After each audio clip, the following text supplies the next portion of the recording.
آج کے ولاگ میں ہم بات کریں گے نوام شومسکی کی کتاب ہو رولز دا ورلڈ. لیکن اس کتاب کے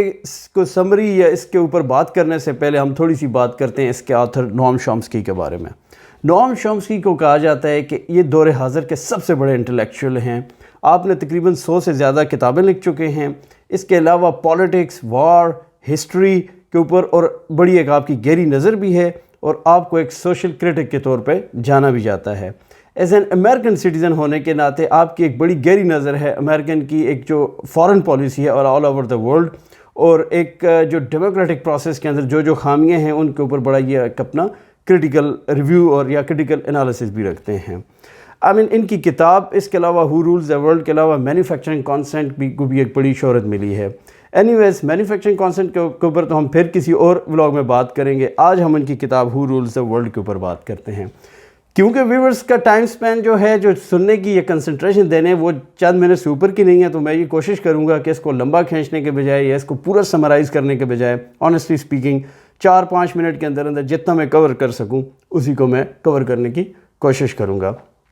تو جو پہلا اس کے اوپر نوام شومسکی نے بات کی ہے امریکن گورنمنٹ کے جو ایک منافقانہ جو ہپوکریٹ رویہ ہے اس کے مطابق، وہ یہ کہتے ہیں کہ امریکہ چیمپئن تو بنتا ہے، American government, American think tanks اس چیز کے چیمپئن بنتے ہیں کہ all over the world democracy ہونی چاہیے، ملٹری ڈکٹیٹرشپ کہیں کبھی حل نہیں ہے، بادشاہت ختم ہونی چاہیے. بٹ انہوں نے بہت سارے ایسے واقعات کا ذکر کیا اپنی کتاب کے اندر، اسپیشلی لیٹن امریکہ کے اندر، برازیل کے اندر، جہاں امریکہ کو لگا ان کی پالیسی کے مطابق انہیں کوئی ڈکٹیٹر سوٹ کرتا ہے، انہوں نے وقتاً فوقتاً اس ڈکٹیٹر کو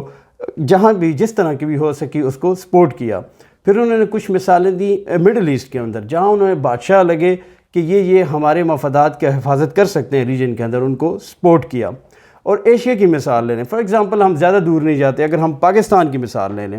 پاکستان کے اندر جب ایک ٹائم کے اوپر افغان سوویت یونین تھی، سوویت یونین وار کے دوران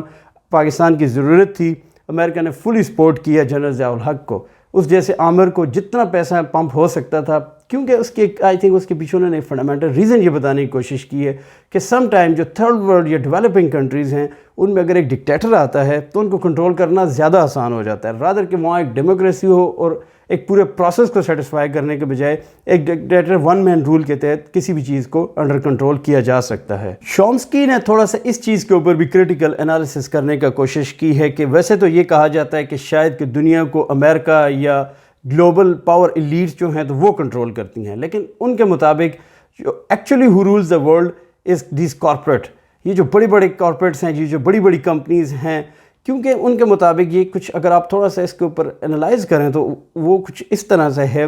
کہ اگر آپ ڈیموکریسی کے سسٹم کو سمجھنے کی کوشش کریں تو موسٹ آف دا ٹائم یہ جو بڑی بڑی پولیٹیکل پارٹیز ہوتی ہیں سم ہاؤ ان کو اپنی کیمپین چلانے کے لیے پیسہ چاہیے ہوتا ہے. اب یہ کارپوریٹ جو ہے at that moment of time یہ ایک پیسہ پمپ کرتی ہیں ایک سسٹمیٹک کے ذریعے، اور اس کے علاوہ یہ میڈیا کے اوپر بھی بہت زیادہ انویسٹمنٹ کرتی ہیں، اور جس کو انہوں نے اپنی بک مینوفیکچرنگ کانسیپٹ میں بھی اس کے اوپر بات کی ہے. اب جب یہ پیسہ کارپوریٹس پمپ کرتی ہیں تو اس کے لیے ایک جو ایک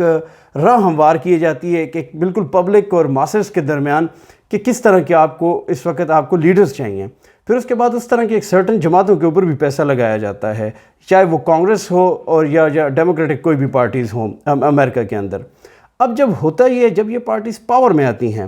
کیونکہ ان کے درمیان نہ صرف یہ ٹھیک ہے عام لوگوں کے ووٹ تو لیتی ہیں، لیکن اس کے پیچھے جو ایک پورے کانسنٹ جو ہوتی ہے جو مینوفیکچر کی جاتی ہے وہ ان کارپوریٹس کے تھرو ہوتی ہے. ان کارپوریٹ کا مقصد یہ ہوتا ہے کہ جب یہ لوگ آگے ہیں تو یہ ہمارے صرف کرونیز رہیں، یہ جو لیڈرز ہیں، کوئی بھی یہ پالیسیز اس طرح کی آزادانہ لوگوں کے لیے پالیسی نہ ہو. ہر پالیسی جو ہے تو وہ ایک گو تھرو کرتی ہے سم ہاؤ ان کارپوریٹس کا پورا ایک امپیکٹ رہتا ہے، اور اس طرح کے پالیسیز بھی اگلے بنائی جاتی ہیں جب یہ پولیٹیشین پاور میں آتے ہیں جو سوٹ کرتی ہیں اس طرح کی کارپوریٹس کو. اینڈ اکارڈنگ ٹو نوام شومسکی یہی لوگ ہیں وہ جو ایکچولی دنیا کو رول کرتے ہیں. انہوں نے ایک بڑے اچھے اسٹیٹسٹک بتایا کہ 1970 سے پہلے تک تقریباً 90% جو ورلڈ ایک جو دنیا کی جو 90% جو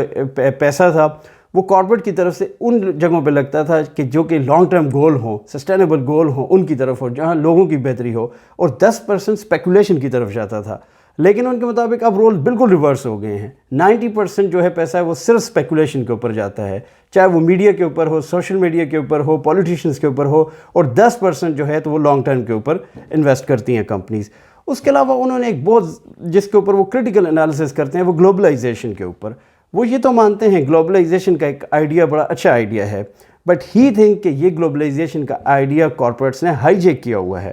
ان کے مطابق جسٹ بیکاز ایک جو ہے تو ڈیولپنگ کنٹریز کی جو چیپ لیبر ہے اس کو ایکسپلائٹ کرنے کے لیے جو رولنگ ایلیٹ، جو پاورفل کنٹریز کی جو کارپوریٹ ہیں وہ ان کو استعمال کرنے کے لیے اس کو انہوں نے گلوبلائزیشن کا نام دیا ہوا ہے. حقیقت میں ہوتا یہ ہے کہ یہ سارے کا سارا جو ہے تو منی ٹرانسفر ہوتی ہے، جو جسٹ بارڈر ٹرانزیکشن انہوں نے اس کو بڑا پیارا نام دیا ہے. ایک بارڈر سے دوسرے بارڈر میں ٹرانزیکشن جاتی ہے اور عام لوگوں کو اس کا کوئی بھی امپیکٹ نہیں ہوتا. فار ایگزامپل انہوں نے یہ کہا ہے کہ اگر ڈیولپنگ کنٹریز ہیں، لیٹن امریکہ ہو گئی، ایشین کنٹریز ہو گئی، ان کو کسی بھی ایک انویسٹمنٹ کا کیا فائدہ ہے جب یہاں سے ہم پروڈکٹ وہاں بیچتے ہیں، وہ لوگ جسٹ چیپ لیبر سے ہم پروڈکٹ بناتے ہیں، وہ پروڈکٹ دوبارہ واپس آتا ہے اور پھر وہ مارکیٹ میں جا کے اس کا جو ایک گلوبل جو امپیکٹ ہے وہ شاید کہ ان کمپنیز کو، ان کارپوریٹس کو، ان ملکوں کو تو ہوتا ہے، لیکن وہ کسی بھی طرح گلوبلائزیشن کا ایک جو کانسیپٹ ہے، بیسک کانسیپٹ ہے کہ آپ ایک منی کو گلوبلی سرکولیٹ کرتے ہیں، وہ کسی بھی طرح ان بنیادوں کے اوپر نہیں پورا اترتا. نوام شومسکی نے تیسرا ایک بڑا امپورٹنٹ پوائنٹ جو ریز کیا اس کتاب کے اندر وہ ایک کامن پیٹرن ہے. انہوں نے کہا آپ جتنا بھی انالائز کر لیں، یہ جتنے بھی ڈیولپنگ کنٹریز یا جو پور کنٹریز ہیں ان کے اندر ایک کامن ٹرینڈ آپ کو نظر آئے گا. جو بڑے بڑے جو گلوبل ادارے ہیں، IMF، ان سے یہ لوگ ہر وقت قرضے کی تلاش میں لگے رہیں گے، اور جب $بلین میں یہ جو قرضے لیں گے تو اس میں ان کا یہ کہنا ہے کہ تقریباً آپ دیکھ لیں تو یا تو جو بڑے بڑے ڈکٹیٹر ہیں یا جو فوجی حکومتیں ہیں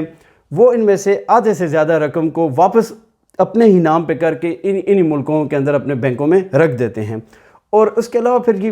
پے کس کو کرنا پڑتا ہے؟ اکثر ان کے مطابق پے وہاں پہ سلم میں رہنے والے لوگوں کو ہی کیا جاتا ہے. اس کی آپ مثال ہم اگر پاکستان کے اندر بھی دیکھ لیں آج کل کے واقعات میں، جب یہ اتنی بڑی بڑی لیکس نکل رہی ہیں کہ کس طرح ایک سسٹمیٹک طریقے سے ایک ملک کے غریب رہنے میں یہ کامن پیٹرن آپ کو نظر آئے گا. پیسہ بوروڈ کیا جاتا ہے، پھر اس کو کسی طرح منی لانڈر کر کے مختلف جو بھی اس کے پاورفل سرکل ہیں، پیسہ باہر بھیج دیا جاتا ہے اپنے اولادوں کے نام، بیوی بچوں کے نام. اور اس کے علاوہ پھر وہ یہ کہتے ہیں کہ بڑا کامن پیٹرن اور بڑے دکھ کی بات ہے، جو پیسہ لینے والے ہیں وہ کوئی اور ہوتے ہیں، جو اس سے عیاشیاں کرنے والے ہیں کوئی اور ہوتے ہیں، دینے والا وہ جو سلم میں جو ایک بیچارہ غریب رہنے والا ہے وہ اپنے 50% ٹیکس دے کے وہ ساری زندگی جنریشن تر جنریشن غلام رہتے ہیں. بہرحال یہ تو اس کتاب میں سے چیدہ اور امپورٹنٹ وہ پوائنٹس ہیں جو مجھے لگا کہ آپ لوگوں کے ساتھ مجھے شیئر کرنے چاہیے، میں نے کیے ہیں. اور آئی وڈ سے کہ ہائیلی ریکمینڈڈ ہے نوام شومسکی کی کوئی بھی بک ہو، اور یہ ایک آپ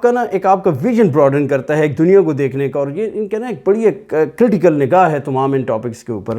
لیکن اس کے علاوہ جب میں اس کتاب کو پڑھ رہا تھا تو ایک چیز میں سوچ رہا تھا جب اس کتاب کو پڑھ رہا تھا کہ یہ بندہ کس لیول کے اوپر کرٹیک ہے امریکن گورنمنٹ کا، ناٹ اونلی وائٹ ہاؤس کا، پینٹاگون کے اوپر بھی، اسٹیبلشمنٹ کے اوپر بھی. لیکن اس کے باوجود فرام ٹائم ٹو ٹائم ان کو ایک اتنا بڑے ایک فلاسفر کا درجہ بھی حاصل ہے. آئی مین لائک ایک آزاد معاشروں میں اس طرح کی ایک سوچ کو پروان چڑھایا جاتا ہے، ٹھیک ہے. لیکن ہمارے ملکوں میں کیا ہے، میں یہ سوچ رہا تھا اگر ہمارے ملک میں کوئی اس طرح کا انٹلیکچوئل ہو اور وہ اس طرح سے اگر اسٹیبلشمنٹ کے اوپر یا حکومت کا اتنا کرٹیک ہو تو میرے حال میں اس بیچارے کا نصیب یہی بنے گا، ایک ویگو ڈال آئے گا، اسے اٹھائے گا اور شاید پھر اس کے گھر والوں کو بھی کبھی کہیں مسخ شدہ لاش ملے گی یا کبھی پتہ بھی نہیں چلے گا کہ وہ بندہ ایگزسٹ کرتا تھا. تو ملک ہو گئے، ادارے ہو گئے، وہ اسی طرح پروان چڑھتے ہیں جہاں بہت سے لوگ ایک سوچ کے ساتھ بھی چلنے والے ہوتے ہیں لیکن کچھ کرٹیک بھی ہوتے ہیں جو اس کے کرٹیکل آپ کو ایک پوائنٹ آف ویو دیتے ہیں، اور ان کا پوائنٹ سننے میں بھی کوئی حرج نہیں ہے. I hope you got the point here. Thank you very much for watching.